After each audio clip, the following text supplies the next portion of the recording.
വിഴിഞ്ഞം സമരകാലത്ത് തിരുവനന്തപുരം ലത്തീൻ സഭയ്ക്കെതിരെ സമരപ്പന്തൽ കെട്ടി സമരാഭാസം നടത്തുകയും ഓടിക്കോ ലോഹയ്ക്കുള്ളിലെ തെണ്ടികളെ എന്ന് വിളിച്ച് അധിക്ഷേപിക്കുകയും ചെയ്ത സംഘപരിവാറിനും ബി.ജെ.പിക്കും എട്ടിന്റെ പണി കൊടുത്താണ് വിഴിഞ്ഞം കോവളം മേഖലകളിലെ വിശ്വാസി സമൂഹം ഇലക്ഷനിൽ പ്രതികരിച്ചത്.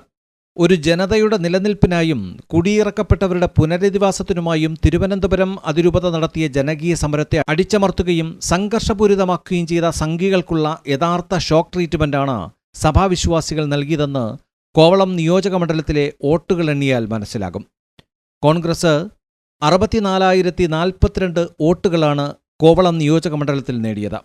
അതേസമയം ബി.ജെ.പി 47,376 വോട്ട് മാത്രമേ നേടിയുള്ളൂ. അദാനിയുടെ കയ്യിൽ നിന്ന് പണം വാങ്ങി ലത്തീൻ സഭയുടെ സമരത്തെ വെല്ലുവിളിച്ചവർക്കുള്ള താക്കീത് കൂടിയാണ് 25,000-ലധികം വോട്ടിന്റെ ഭൂരിപക്ഷത്തിൽ തിരുവനന്തപുരത്തിന്റെ നഗരമേഖലകളിലും നേമത്തും കൊടി പാറിച്ച രാജീവ് ചന്ദ്രശേഖരനുണ്ടായ തോൽവി. ചാനൽ ചർച്ചകളിൽ അച്ഛനും ബിഷപ്പിനും ഇവിടെ പ്രിവിലേജ് ഉണ്ടോ എന്നാണ് ബി.ജെ.പി നേതാവ് അന്ന് ചോദിച്ചത്.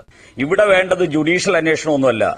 ഇവിടെ വർഗീയ കലാപം അഴിച്ചുവിട്ട് രാജ്യദ്രോഹപരമായിട്ടുള്ള രാജ്യത്തിന്റെ വികസനത്തിന് അട്ടിമറിക്കാൻ ശ്രമിച്ചവർ ആരാണെങ്കിലും അവർക്കെതിരെ അതിശക്തമായിട്ടുള്ള നടപടിയെടുക്കണം.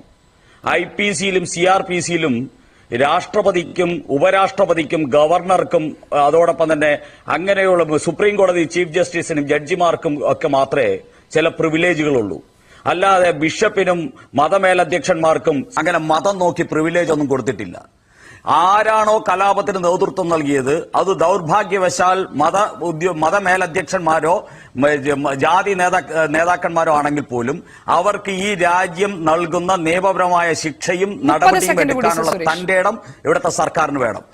അതേ ബിഷപ്പിനും അച്ഛന്മാർക്കും വിശ്വാസികളുടെ ഇടയിൽ പ്രിവിലേജ് ഉണ്ടെന്ന് ബി.ജെ.പിക്കാരനെയും സംഘപരിവാറുകാരനെയും ഓർമ്മപ്പെടുത്തുന്നതായിരുന്നു ലത്തീൻ സമൂഹത്തിന്റെ ഷോക്ക് ട്രീറ്റ്മെന്റ്.